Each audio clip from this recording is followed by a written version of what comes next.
And hello good people of the internet, it is I, Tommy Kelly, and this is Adventures in Woo Woo. And in this episode, what I'm going to do is I'm going to start by opening up a package. This will work better obviously in video than it will in audio. I'm sorry audio people. And this is from the Apocryphal Emporium. Say that 10 times fast while drunk. And I put this up on my social media during the week, but it's this fantastic new t-shirt.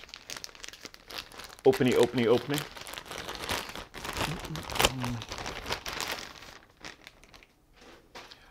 As you can see,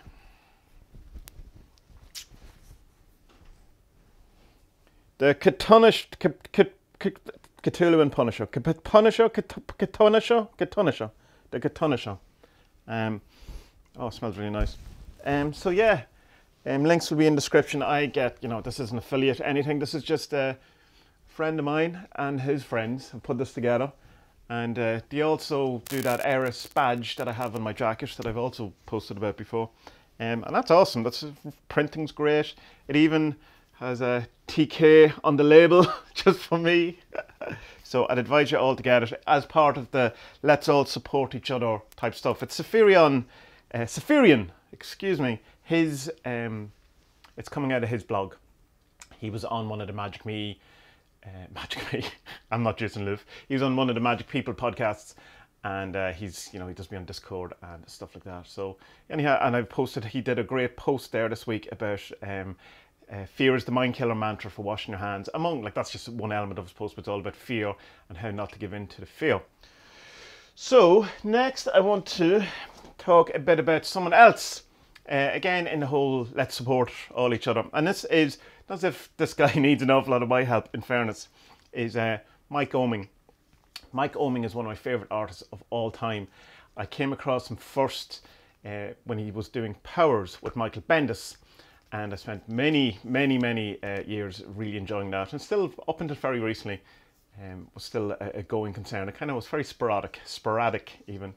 But I met, when I first got into comics and to actually drawing comics and stuff like that, I signed up to his message board. And some of you might remember the whole Bendis board stuff. It was the centre of the universe for an awful lot of people. And some people I've met on that, this is what, 12 years ago, 13 years ago possibly, I still see. And they live in America, and they've come over, and we've met them in London a couple of years ago and stuff like that. And there's kind of a thing now where I only talk to people in real life exclusively that I've met on the internet. But anyway, Mike Oeming, who you might have come across as is the guy who did Alistair and Adolf, which is the graphic novel he did with Douglas Rushkoff about Aleister Crowley's kind of adventures in World War II and Hitler, and it's just like the artwork is so fantastic. It's like really good job, and I mean it's kind of that. Well, can you show nudity on YouTube? Not sure. It's really great, and you can obviously tell that my style has stolen a fair bit from Mike Oeming. Unashamedly, I will admit that. He has a YouTube channel where he does, just him drawing some tutorials, some different things. So if that's kind of your interest, check him out. He's on Twitter, Facebook, all these things. Links in the show description. The other thing is I got some posts. There's a guy called Todd, and he met me in the RuneScape Premium Members Forum back when I was a member. And he kind of got into the whole spirit of Gordon White's thing of, have the old style communication. He started writing to a lot of people, and he was writing to me. And I just got a letter from the other day, which I still, Todd, if you're watching, I haven't responded to yet, but I will. I just have to get time. But he sent me some nice photos. He always sends me cool stuff. It's like mad stuff in a good way, like just really interesting kind of things. So he has some of the 47's Alta cards, and this is him with them out and about. Well, not him with them, just them out and about. Can you see this? It's just good content in Philadelphia. So, what is the name of this place? The Constitutional Center. So that's cool. I like getting letters. If any of you would like to send me letters, I would be much appreciative of it. Because I used to, when I was younger, back before the internet, kids, back before that was a thing, I used to be in correspondence with loads of people, and particularly when people are into comics and stuff like that. When I was a teenager, and used to write to my cousin and all the time. And I used to really get excited when you'd see the postman coming with a letter. It's not quite the same with an email, although it depends on the email, I suppose, of what's coming. But I do like the idea of letters. So if it's something you're into, I did think about this before of setting up pen pal things. When I was in CMG, we were going to do something, but that was just an awful lot of work, an awful lot of thing. So maybe I won't do that. If someone would like to help out with setting up pen pals for the Adventures in Woo Woo Discord or something like that, then let me know. But I just don't have time, but I think it's a great idea. The last kind of thing I want to show is this. So, now, get it so I can see it right. So these are the pages that I will be using to do out the rough kind of thumbnail sketches for the new comic. And as you can see, it says Adventure in Woo Woo at the bottom and at the top, and I've notes and all that. So I've all printed out. So this is the stage where I'm at, where I'm actually going to start working out what's going on the page, and I'm very excited. It's still as yet untitled, and I'm just kind of going to go with the Adventures in Woo Woo as the title of it until it comes up with a title, and that may stick, it may not. I have originally kind of liked the idea of Adventures in Woo Woo as a comic, but it was more then as a kind of like a web comic, more kind of a cartoony type thing. But we'll see. If the name is not Adventures in Woo Woo, then it will arrive in its own good time. So just to kind of round out this video a bit more is just to remind you, first of all, I'll go into the other thing in a second, that I do have this Corona bundle on sale. Links are in the description, where all the Grimoire of the 47s, the digital deck, a couple of other things, and all my comics are for sale at in a digital kind of format for whatever price you want to pay for it. So if you would like to support me, you can do that, or join my Patreon. Loads of stuff goes on in Patreon. I post loads of things. So yeah, today has been mostly a very kind of positive day for me, and in general I'm kind of keeping a kind of calmness, kind of positiveness around the whole thing. And there's kind of, it's hard every now and again, because you will start, because I have to kind of engage with social media still, and I'm doing it a bit more than I was doing it, because I had kind of left Facebook for the most part, and now I'm kind of going in just to try and, one of my agendas is to try and inject a little positivity onto Facebook, so that your wall isn't just all negative, but also I'm trying to post the links and being a bit more interactive and that kind of thing, while everyone's kind of at home and kind of doing the best I can to, get the word out there on my videos and my comic and all that kind of businessy, boring sense. But I'm enjoying the interaction for the most part. But every now and again, there's kind of something will come in, either it be an email or a post or a tweet or Reddit or whatever, and it'll just kind of destroy the whole kind of positivity, and the fear will set in again. And I'm trying very hard to kind of barrier myself from all of that, and unfollow people, and unsubscribe to email newsletters, whatever it is that and stay out of our conspiracy on Reddit for as much as I can, although there's parts of it that's still fun. But it's just this kind of notion that the world is falling apart, and that and the thing I talked about before, where everyone is kind of pushing fear at you, and why I'm kind of readdressing this is because there seems to be a second drive of this happening, and I want you to try and, in a sense, not fall for it, in that it's not necessarily a trap, but not fall into the kind of despair and that kind of thing. Because it's easy doing it the longer this kind of goes on, and we need to keep reminding ourselves about this type of stuff. From both sides, say you have the mainstream media, which is telling us this is the worst pandemic the world has ever seen, everyone's going to die, all of this, all the old people are going to die, and then they're saying, oh, maybe all the old people should die because the economy's going to be fucked. So not only have you the fear about dying and all your loved ones dying, you also have the fear about the world afterwards, because no one's going to have any money, or everyone's business is going to fall apart, or as like Wall Street won't exist, or whatever is all of these things. So you have this kind of narrative going. And then on the other side, you have this kind of conspiratorial thing where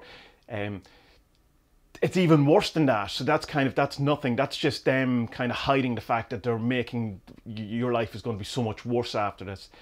And that there's so many bad things about to happen to you, and this is the end of everything as you know it, and things are much worse, and the world is a terrible place, and the elites are terrible, and you're terrible for letting it happen, And, you know, God forbid that in this kind of calmness or this kind of lockdown that you should enjoy yourself. You should be worried about what's coming ahead, and, you know, how dare you, you know, enjoy yourself, or, you know, in some way be okay about what's going on with, you know, with when the world as we know it is about to be taken away from us and crushed. And it's, yeah, that's like just, oh man.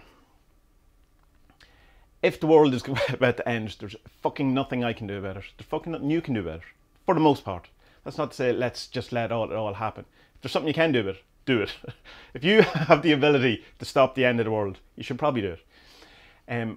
All I'm able to do is continue doing as best I can the things I want to do.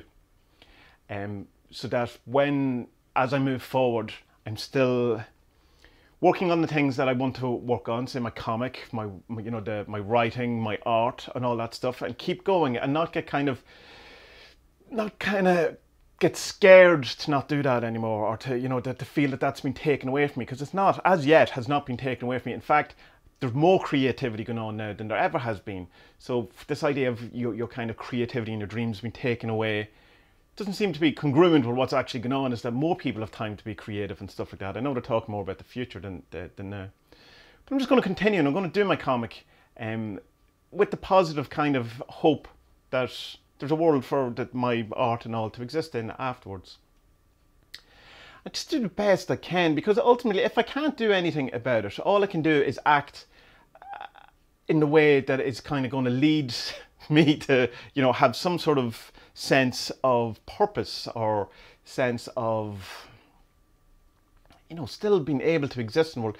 And it's like this kind of thing that's said in other videos as well. We're saying, like, support the things now that you want to exist. Like, buy the t-shirts of your friends who are making the t-shirts. You know, watch the YouTube videos of the people that you want to exist and all that. And just encourage and foster all of the things that you would like to exist. Because if it is the end of the world, if the conspiracy people are right, then, you know, we have to fight in a sense of, let's try and keep the things that we want within the kind of scope of the power that we have, or whatever. Because I don't think we have as much power, if the conspiracy thing is to be taken seriously. Then obviously we've no power. They can, you know, switch off the entire world because they want to do something with the stock exchange, or crush the economy, or, oh, I don't know, adrenochrome, or Tom Hanks, whatever the conspiracy is.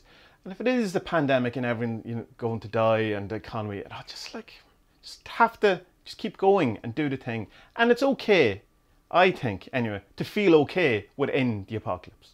It's okay to not be worried. It's okay to not be afraid. It doesn't make you a bad person if you're not afraid, or if you're not terrified, or if you're not taking it serious enough, or if you're having a bit of fun with it. I think that's perfectly fine, because what is the point otherwise? You know, like, if we're being faced with adversity, is it just to fall apart? Let's be bitter and angry and just fall apart. Or let's show what we're doing. Let's be creative. Let's, you know, talk to people we haven't talked to in ages. Let's stay in contact with each other. Let's be happy. Let's be positive. And let tomorrow be damned. Probably is damned in the truer sense. But, like, let's get there. We'll get there. Let's get there when it happens, if it happens. But spending the next couple of weeks worrying about it happens isn't going to change whether it happens or not. It's only going to add to the worry. And you have this double kind of thing of feeling the worry and the actual thing that happens. And it's just, I don't know, rambling. It's what I do. I want you to feel that it's okay to be happy even if the world is falling apart. And it's okay to still continue doing your art. It's okay to still have dreams. And it's okay to have moments of panic too. Don't feel that you can't, you know, it's like, it's a weird time for everyone. And just look after yourself and look after each other. Try not to get angry at each other, or try not to kind of blame other people, or try not to kind of, you know, put fault in other people, or if people have slightly different worldviews than you, that, you know, try to be as okay with people. Try to be a good person in the kind of best possible way that you can, and be the best expression of yourself. Because now is the time we need to do that. It may be the end of the world. I'm sticking with the thing that I don't think it's the end of the world. There's something in me since this started, for the most part, that it feels like I'm being held. It feels like there's a kind of, it's a bit woo-woo, go with me, an energy of, like, you know, the mother kind of archetype, or Gaia, or the goddess, or something that I haven't felt in years. and I haven't felt this kind of calm and positive before in my adult life. And when I did the reading for the 47, it's part one of it was that, you know, protect yourself, rise above the noise, and listen to your own gut. And I'm going to listen to my own gut. And I ask that you try to trust your own kind of in-gut, your own gut, and you know, just try to remain positive as much as you can, and don't give in to the fear. Don't be silly with it either. Like, don't kind of dismiss it out of hand. Like, take it day by day, and take, you know, the new kind of stuff that's going on. And then if we go back and the world is a different place in a really negative way, we'll sort it out. We'll get there. I really think that. So, good people of the internet, be safe, be kind, be well, and may our best days be ahead. I really hope so. See you later.